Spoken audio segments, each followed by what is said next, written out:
சிலை கிடைச்சாதான் ஜீவா கிடைப்பானா என்ன? ஜீவா கிடைக்கணும்னு விதி இருந்தா ஜீவா கிடைக்க மாட்டானா என்ன? அவன் தான் இப்ப போன்ல பேசுறான்ல. போன் நம்பர் தெரிஞ்சவனுக்கு இந்த வீட்டு அட்ரஸ் தெரியாதா? ஏதோ பென்சில தொலைச்ச ஸ்கூல் குழந்தை மாதிரி அழுதுட்டு இருக்கீங்க.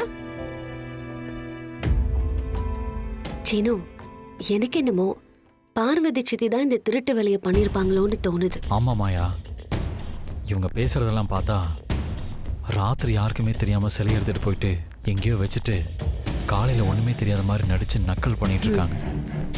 இதை விடக்கூடாது மாயா, கண்டுபிடிக்கணும். ஜீவா பேசிட்டா நீ எவ்வளவு சந்தோஷமா இருந்த. அடுத்த நாளே இப்படி ஒரு பிரச்சனை வந்துருச்சு. ஐயோ, இந்த வீட்டுல நம்ம சந்தோஷமாவே இருக்க முடியாதா? எப்ப பார்த்தாலும் ஏதாவது ஒரு பிரச்சனை வந்துகிட்டே இருக்குமா? இந்த பிரச்சனையை எப்படி நான் சமாளிக்க போறேன்? ஜீவாவை எப்படி நான் இந்த வீட்டுக்கு வர வைக்க போறேன்? கடவுளே, நீ கண் திறந்துட்டேன்னு நான் நிம்மதியா தூங்குனேன். காலையிலேயே மொத்த சந்தோஷத்தையே இப்படி புடுங்கிட்டியே. அனி, நீங்க கொஞ்சம் அமைதியா இருங்க. நீ சிலை எங்க போயிரு போகுது? நீ நாம இதை எப்படியாவது கண்டுபிடிச்சலாம். அக்கா, நீங்க ரொம்ப அதிகாலையிலே எந்திரிச்சிட்டீங்க. நீங்க போட்ட சத்தத்தை கேட்டு நானும் எந்திரிச்சு வந்துட்டேன்.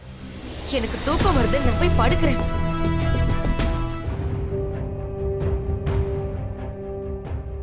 ஜானகி, ஒன்னும் வருத்தப்படாத. கண்டிப்பா சிலை கிடைக்கும்.